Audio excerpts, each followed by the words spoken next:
அடியேன் ராமானுஜதாசன். அனைவருக்கும் வணக்கம். இன்னைக்கு நம்ம ராமானுஜ நூற்றந்தாதில 35வது பாசுரம் பார்க்கலாமா? நயவேன் ஒரு தெய்வம் நான் நிலத்தே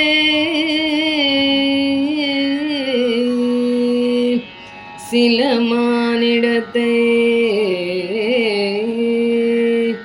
புயலே என களி போற்றி செய்யேன் பொன்னரங்கம் என்ன மயலே பெருக்கோ ராமானுஜம் மண்ணு மாமலர்ந்தாள் அயரேன் அருவினை என்னை எவ்வாறின்று அடர்ப்பதுவே அருவினை என்னை எவ்வாறென்று அடர்ப்பதுவே. அடியேன் இனி வேறு தெய்வத்தை விரும்பவும் மாட்டேன். உலகில் சிலரை மழை மேகம் போல் பொழிகின்றவன் என்று புகழும் பொய்யான புகழை அடியேன் புகழ மாட்டேன். திருவரங்கம் என்று சொல்லும் போதே மயங்கும் ராமானுஜரின் புனிதமான திருவடிகளை ஒரு நாளும் மறக்க மாட்டேன்.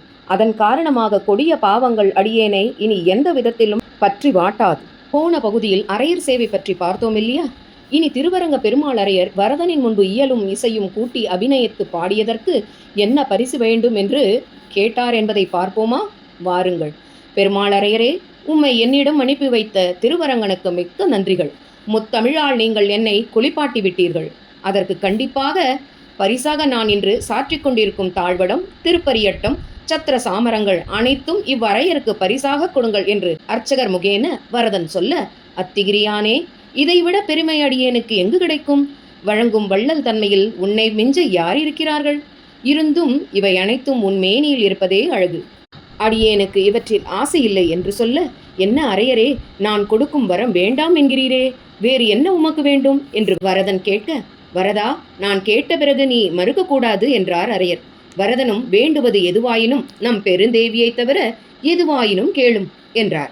வரதா, திருவரங்கத்தின் ஆளவந்தார் அமர்ந்த பீடம் ஆசானின்றி தவிக்கின்றது. அதை சிறப்புடன் ஆள தாங்கள் ராமானுஜரை கொடுக்க வேண்டும் என்றார். வரதன், ஆ, பெருந்தேவி என்றேன், என் பிள்ளை ராமானுஜனை மறந்தேனே. நீர் மிகவும் சாதுரியமானவர். என்னை மயக்கி என் பிள்ளையை என்னிடம் கேட்கிறீரே, வேறு ஏதேனும் கேளுங்கள் என்றார். அரையர், வரதா, நீ வழங்குவதில் வள்ளல் என்பதை மறந்தாயோ? கொடுத்த வாக்கை மீறுகிறாயே. எனக்கு ராமானுஜன் மட்டுமே வேண்டும் என்றார். வரதன் வருத்தமுடன், ஆனால் எதற்கு போகிறான் ராமானுஜன்? நம் பெருமையை உலகிற்கு பறைசாற்றுவதற்காகவன்றோ போகின்றான் என்று மனதை தேற்றிக்கொண்டு, சரி ராமானுஜா, நீ இவருடன் திருவரங்கம் செல் என்று ராமானுஜரிடம் சொல்லிவிட்டு, அரையரே, அழைத்துச் செல்லுங்கள் நம் ராமானுஜனை என்றார். ராமானுஜரும் அங்கிருந்தோரும் ஆச்சரியத்துடன் என்ன நடக்கிறது என்பது புரிவதற்கு சற்று நேரம் ஆயிற்று. பெருமாள் அரையர் ராமானுஜரை, வா ராமானுஜா என்று அழைக்க, வரதா, என்னை ஏன் அனுப்புகிறாய்? அடியேன் இங்கிருந்து கொண்டே ஆளவந்தாரின் கட்டளையை செய்கின்றேனே என்றார். ராமானுஜா, உன் பெருமை உலகறியக்கூடிய நாட்கள் வெகு தொலைவில் இல்லை. அதற்கான முதல் படி இன்று ஆரம்பம்.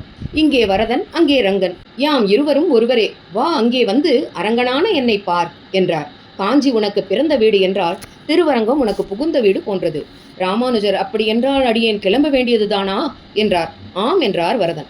ராமானுஜர் தனது ஆராதன தெய்வமான பேரருளாளனையும் தம்முடைய சிஷ்யர்களான கோவிந்தஜியர், முதலியாண்டான், கோரத்தாழ்வார் போன்றோருடனும் திருவரங்க பெருமாள் அரையருடனும் திருவரங்கம் புறப்பட்டார். மேலே குறிப்பிட்ட சிஷ்யர்கள் எவ்வாறு ராமானுஜரை அடிபணிந்தனர் என்பதை ராமானுஜர் திருவரங்கம் சென்ற பின் பார்ப்போம்.